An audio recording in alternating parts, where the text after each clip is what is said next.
Buenos días, mi nombre es Humberto Gómez, trabajo en el Instituto Boliviano de Investigación Forestal en Santa Cruz de la Sierra. Agradezco mucho la oportunidad de poder compartir con ustedes algunas reflexiones y pensamientos sobre cómo como país podemos enfrentar el reto de cumplir con los compromisos que han sido asumidos por el gobierno en materia de bosques en cuanto al cambio climático. Creo que ya de manera antecedente a mí les han mostrado y ya han hablado sobre cuáles han sido los temas importantes que en el caso de Bolivia se han tratado en Glasgow en la última reunión de las partes del Convenio Marco de Naciones Unidas sobre el Cambio Climático. Entre esos temas importantes hay uno en particular, que es el que quiero llamar su atención, y que está relacionado sobre bosques y más concretamente sobre el tema que tiene que ver con financiamiento para lo que puede pasar en los bosques. Entiendo que ustedes ya han conocido cuál es la posición política boliviana respecto a la problemática del cambio climático, cuáles son las alternativas de solución presentadas, y entiendo también que ustedes comprenden que el reclamo de Bolivia es ambicioso en términos de que debemos cumplir con las metas en torno a no solamente los 2 grados centígrados, sino a 1,5 grados centígrados, lo que requiere de muchas medidas que sean transformativas. En el caso concreto de bosques, Bolivia continúa con la posición de desarrollar un mecanismo, es el mecanismo conjunto de mitigación y adaptación para bosques, como una alternativa a otros enfoques que precisamente están más orientados hacia mercados. Entonces, un tema importante para Bolivia y un punto que ha sido planteado por el gobierno boliviano en Glasgow ha sido el de reconocer lo que ya en el Acuerdo de París ha estado plasmado en el artículo 5, que básicamente tiene que ver con el reconocimiento de enfoques alternativos de mitigación y adaptación para el manejo integral y sustentable de los bosques, como una alternativa al pago por resultados, al pago por servicios ambientales, red y otros. Y el gobierno de Bolivia planteó que debería hacerse una discusión previa para ver cómo estos enfoques alternativos van a funcionar y cómo se puede asignar financiamiento en el marco de estos enfoques. Ahí tienen en resaltado el artículo 5 del Convenio de París, que justamente reconoce enfoques de política alternativos que combinan mitigación y adaptación para la gestión integral y sostenible de bosques. Entonces, un elemento importante es que la política en cuanto a bosques está marcada por el hecho de que debe mantenerse este principio de gestión integral y sostenible y además el principio de que deben buscarse beneficios que no estén relacionados con el carbono necesariamente y que derivan de estos enfoques. En el mismo convenio marco, o perdón, en el mismo Acuerdo de París, el artículo 6, ¿no es cierto?, habla y describe estos enfoques en términos de desarrollar una ambición que esté donde se relacione mitigación y adaptación, donde se aumente la participación del sector público y privado, donde se ofrezcan oportunidades de coordinación de diferentes instrumentos y donde se detalle el marco para que se puedan desarrollar estos enfoques. Entonces, sobre la base de estos dos artículos es que se ha discutido y se ha presentado una serie de negociaciones que el gobierno de Bolivia ha liderizado en Glasgow y que han culminado con con una decisión que creo que es importante, porque si ustedes recuerdan, toda la movida de lo que hoy en día es red comenzó con precisamente el establecimiento de un programa de trabajo que estaba relacionado a desarrollar este enfoque de reducción de emisiones por deforestación y degradación, y que hoy en día le han acuñado el nombre de ENM, que son enfoques no relacionados a mercados. Hay todo un documento del convenio marco que proviene de la decisión que se tomó en torno a impulsar el desarrollo de estos enfoques no relacionados a mercados, y que uno puede descargar ahí, y si ustedes quieren voy a mandarles este documento para que Vincent pueda compartirlo con todos ustedes, pero básicamente lo que hace es establecer un programa de trabajo para el desarrollo de estos enfoques no relacionados con mercado, ¿sí?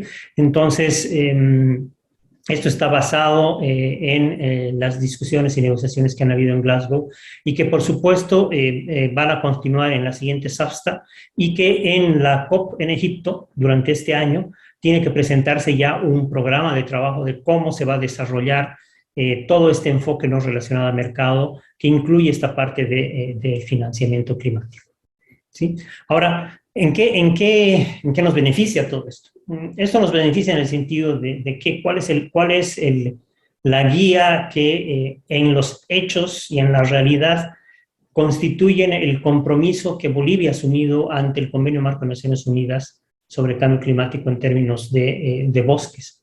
Eso está asumido dentro de las contribuciones determinadas nacionalmente, que como ustedes saben es, digamos, el mecanismo de implementación de lo que es el Acuerdo de París.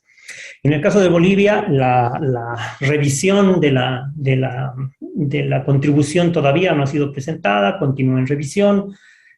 Hay ciertos ajustes que se necesitan hacer, pero de los borradores a los que hemos podido acceder y revisar, los compromisos en términos de bosque se mantienen e incluso en algunos casos son más ambiciosos al haber incluido metas en reducción de incendios. Sin embargo, hasta que ese documento no sea presentado formalmente al convenio marco, el documento de la contribución inicial que fue presentada es el documento oficial y que establece una serie de metas en términos de reducción de la deforestación ilegal, de reforestación, de superficie bajo manejo comunitario, la producción de alimentos inmaderables que proviene de estas áreas, el cumplimiento de funciones ambientales y que repercute en un crecimiento del PIB y una reducción de la extrema pobreza en bosques y que finalmente se refleja como resultado final en un incremento de la cobertura boscosa.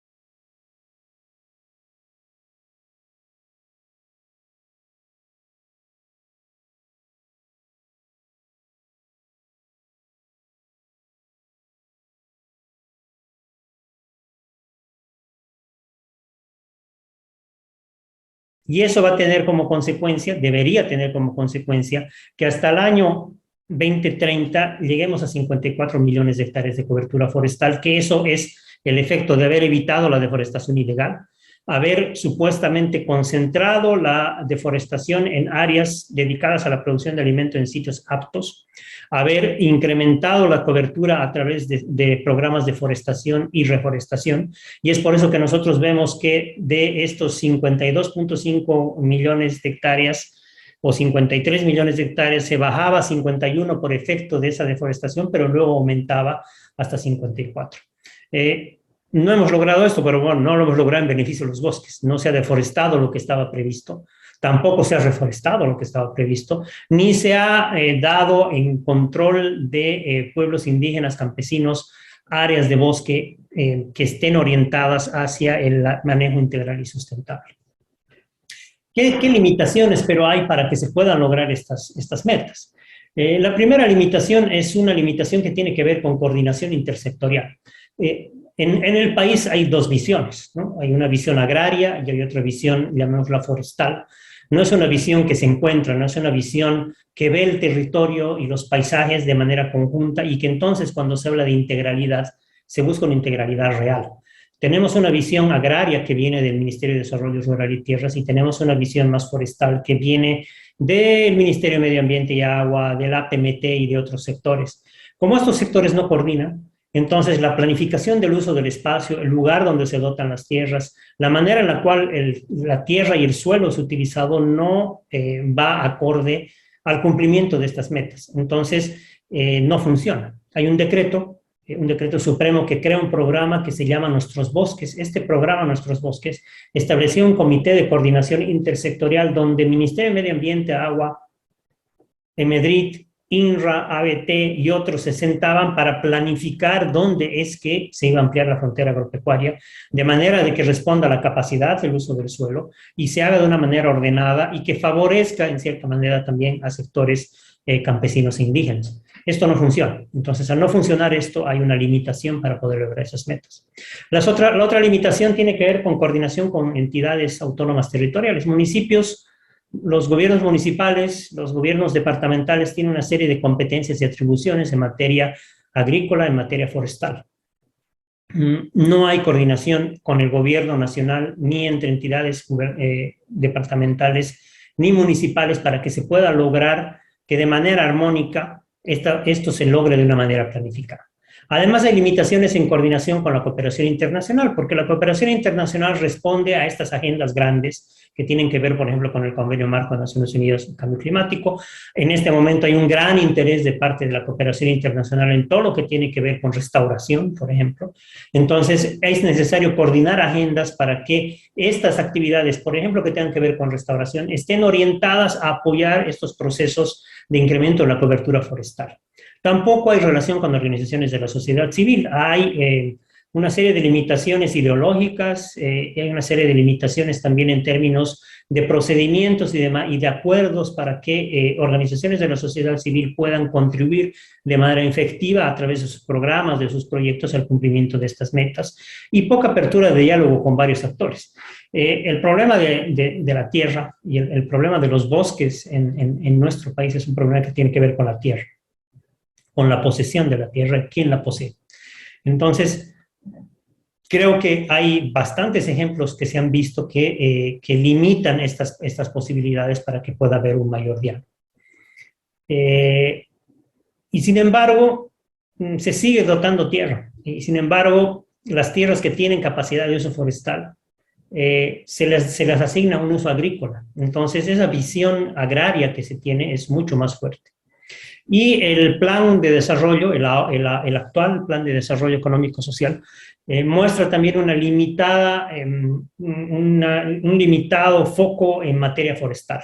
Los ejes, pilares que han sido reorganizados de lo que era el anterior PEDES, hacen que los temas en materia forestal estén en este eje, en el octavo eje, donde, bueno, no hay tanta atención como a mí me gustaría que haya. Sin embargo, hay metas y resultados que tienen que ver con el fortalecimiento del manejo integral y sustentable de los bosques como recurso de carácter estratégico, promoviendo la protección de áreas con vocación forestal. Entonces, si nos aferramos a esto y nos aferramos al siguiente que tiene que ver con impulsar acciones de mitigación, adaptación y monitoreo, es donde encontramos el lugar donde se encuentran estas negociaciones internacionales, con lo que como Bolivia está en su planificación de desarrollo, con lo que como Bolivia se ha comprometido en términos de sus contribuciones determinadas a nivel nacional. Entonces, si logramos encontrar financiamiento suficiente para estos enfoques alternativos, podemos desarrollar estudios de caso, ejemplos en territorios, en espacios territoriales, en gobiernos municipales, donde podamos mostrar cómo el manejo integral y sustentable de bosque contribuye al cumplimiento de estas metas. Entonces vamos a poder reorientar de mejor manera ese financiamiento y vamos a poder mostrar que estos enfoques alternativos, enfoques de no mercado, pueden dar resultados que tengan que ver con cambio climático.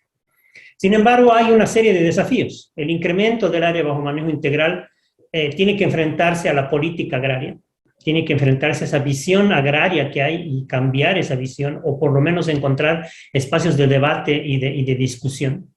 Tenemos que hablar de cómo hacer frente a mercados cada vez más restrictivos. Entiendo que vas hablado o va a hablar sobre esto, pero el mercado europeo, que es interesante para nosotros desde el punto de vista que el interés que en Europa puede haber por producción que esté orientada, que sea sostenible y que además esté orientada a un objetivo climático, hay una serie de restricciones que hacen que para un productor que va a exportar sea más interesante exportar y vender en China, por ejemplo, en este momento, que en un mercado europeo. ¿Y cómo podemos hacerlo frente a un sistema forestal débil? El sistema agrario, agrícola, ganadero es mucho más poderoso que el sistema forestal, entonces hay que trabajar en esos desafíos. En términos de deforestación ilegal, bueno, legalizar lo ilegal no ha sido la salida, ¿no? La salida tiene que ver con que, por ejemplo, este programa, Nuestros Bosques y lo que está establecido en ese acuerdo biministerial entre el Ministerio de Desarrollo Rural y Tierras y el Ministerio de Medio Ambiente, sucede en términos del uso del territorio de manera planificada. Y entonces un sistema de comando-control no es la respuesta. No es la respuesta andar persiguiendo a los infractores, porque sabemos que eso no resulta. ¿Y qué cosa hemos encontrado nosotros en el IBIF? Lo que nosotros hemos encontrado en el IBIF es que, en primer lugar, cuando hay manejo forestal activo, es decir, cuando hay territorios que tienen planes generales de manejo forestal que están funcionando, no hay cambio de uso del suelo, no hay deforestación. Son los planes generales de manejo forestal cuando están funcionando, cuando los pueblos indígenas campesinos hacen que eso esté funcionando, y eso viene el resultado de su encadenamiento con el mercado. No hay deforestación, son estrategias válidas y útiles de conservación de bosques. El otro elemento que hemos encontrado es que la mitad de los planes de desmonte, la mitad de estos instrumentos que también los llaman de gestión forestal, pero que en realidad son para desmontar, para producir alimentos, no se implementan. Entonces, a pesar de que cada año se pide, qué sé yo, creo que es cerca de 150.000 hectáreas con planes de desmonte, la mitad de eso sí es deforestado, la otra mitad no es deforestado. Entonces, hay unos permisos ahí que están siendo utilizados para blanquear, por ejemplo, madera que está saliendo de otros lados. Entonces, si puede haber un control más estricto sobre la aplicación de los PDMs y al mismo tiempo nosotros podemos hacer que el manejo forestal sea activo, entonces podemos hacer funcionar el sistema forestal. Y eso requiere que las organizaciones forestales comunitarias con los indígenas trabajen en temas que tienen que ver con lo comercial. Hoy en día sus necesidades no tienen que ver tanto con el desarrollo de capacidades y eso que se puede trabajar, sino con encontrar la manera de encadenarse y de entrar y actuar en el mercado. Eso es algo importante. Y por supuesto, lo último es reconocer esto de que el uso diversificado del bosque no es manejo integral y tampoco es obligatorio diversificar su uso. Entonces tenemos que encontrar una serie de otros usos que pasan, por ejemplo, por el turismo, que pasan, por ejemplo, hasta por la protección de sitios que son importantes en términos de funciones ambientales, como por ejemplo fuentes de agua, humedales y otros lugares, para que esos sean reconocidos dentro de estos esquemas de no mercado, de manera de que pueda financiarse su uso y de esta manera podamos financiar también la conservación de los bosques. Eso es todo lo que tenía para compartir con ustedes. Les agradezco mucho por su atención y bueno, voy a estar atento a cualquier consulta que tuvieran vía Vincent. Muchas gracias y tengan buenos días.